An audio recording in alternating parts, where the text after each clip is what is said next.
Hello guys, welcome back to my YouTube channel. So without wasting any time, let's see how we can watch shorts in high quality.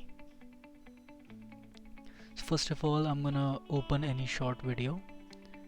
Let's say I'm gonna play this one. So as you can see, it's not pretty good, and if I click on the ellipses, it's not giving me any option to change the quality. So we just need to change the default settings of our YouTube. So I'm going to go to settings, and then I will click on video preferences.